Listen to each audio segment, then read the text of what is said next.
नमस्कार, मैं और राहुल शर्मा। आप देख रहे हैं एसपी 9 न्यूज। स्वागत है आप सभी का आज के इस बड़ी खबर में। बड़ी खबर की शुरुआत द्रौपदी मुर्मू से। जी हाँ, द्रौपदी मुर्मू की जीत पर यशवंत सिन्हा का सबसे बड़ा खुलासा। जी हाँ, क्या खुलासा किया यशवंत सिन्हा ने और क्या कुछ कह रहे हैं यशवंत सिन्हा द्रौपदी मुर्मू को लेकर।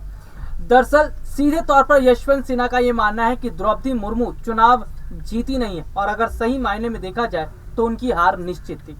क्यों? क्योंकि लगातार हम यह देख रहे थे कि विपक्ष जिस तरह से मजबूत खड़ा हुआ था, विपक्षी पार्टियों को लगातार जिस तरह से समर्थन यशवंत सिन्हा का मिल रहा था, ऐसे में यशवंत सिन्हा की जीत लगभग फाइनल थी।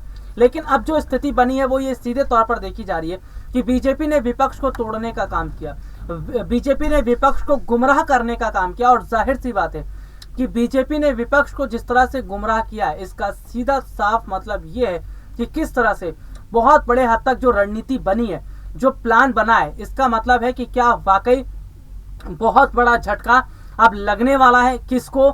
जी हाँ, बीजेपी को, क्योंकि यशवंत सिन्हा बीजेपी के खिलाफ मोर्चा खोल सकते हैं। दरअसल हार और जीत की मैं बात यहां पर कर रहा था। कैसे मैं अपने दर्शकों को समझाऊंगा कि यशवंत सिन्हा हार कर भी जीत गए और कैसे द्रौपदी मुर्मू जीत कर भी हार गए।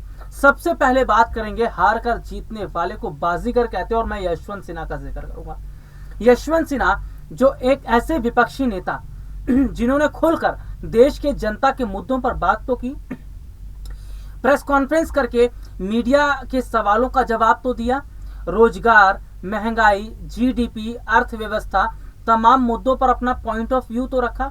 लेकिन आप द्रौपदी मुर्मू को उठाकर देख लीजिए, उन्होंने एक बार भी प्रेस कॉन्फ्रेंस की, एक बार भी आदिवासी समुदाय के लोगों को लेकर बात की, एक बार भी उन्होंने कहा कि राष्ट्रपति पद पर बैठने के बाद वो जनता के मुद्दों को किस तरह उठाएंगे। नहीं, क्योंकि हम ये देख रहे हैं कि बीजेपी ने द्रौपदी मुर्मू को चाबी वाला गुड्डा बनाकर रखा है। जिस तरह राष्ट्रपति रामनाथ कोविंद की मैं बात कर रहा था, राष्ट्रपति रामनाथ कोविंद जिनका 5 साल का कार्यकाल रहा, और यशवंत सिन्हा का है ये बयान था जिसमें उन्होंने कहा था कि बहुत अफसोस उन्हें होता है कि राष्ट्रपति रामनाथ कोविंद जो राष्ट्रपति पद पर थे, उन्होंने देश के मुद्दों पर कभी बात नहीं की, कभी उन्होंने देश के भविष्य पर बात नहीं की। युवा सड़कों पर उतरा, प्रदर्शन किया, हिंदू मुसलमान जैसे राइट्स हुए हमारे देश में, महंगाई के खिलाफ पार्टियां उतरती हैं, जनता उतरती है, लेकिन कभी कोविंद ने इस तरह की बात नहीं की। यशवंत सिन्हा ने कहा कि ऐसे राष्ट्रपति का होना ना होने के बराबर है।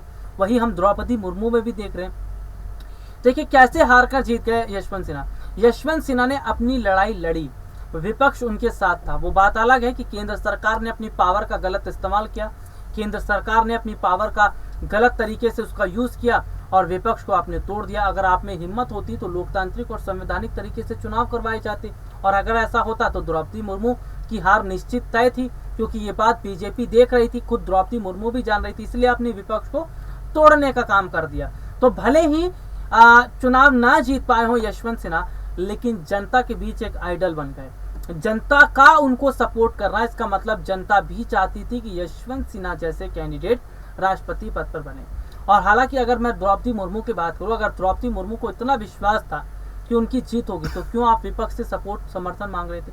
इसका सीधा साफ मतलब यह है कि विपक्ष से सपोर्ट और समर्थन का मांगने का मतलब है कि आप विपक्षी पार्टियों को एकजुट होकर देखकर डर गए थे, इसीलिए आपने विपक्ष से समर्थन मांगा, नहीं मिला तो आपने तोड़ने का काम किया। तो सही मायने में देखा जाए जीत तो यशवंत सिन्हा की हुई है और हार मुर्मू की हुई है। आज के लिए इतना ही, आपसे फिर दोबारा मुलाकात होगी, तब तक के लिए इजाजत दीजिए। नमस्कार।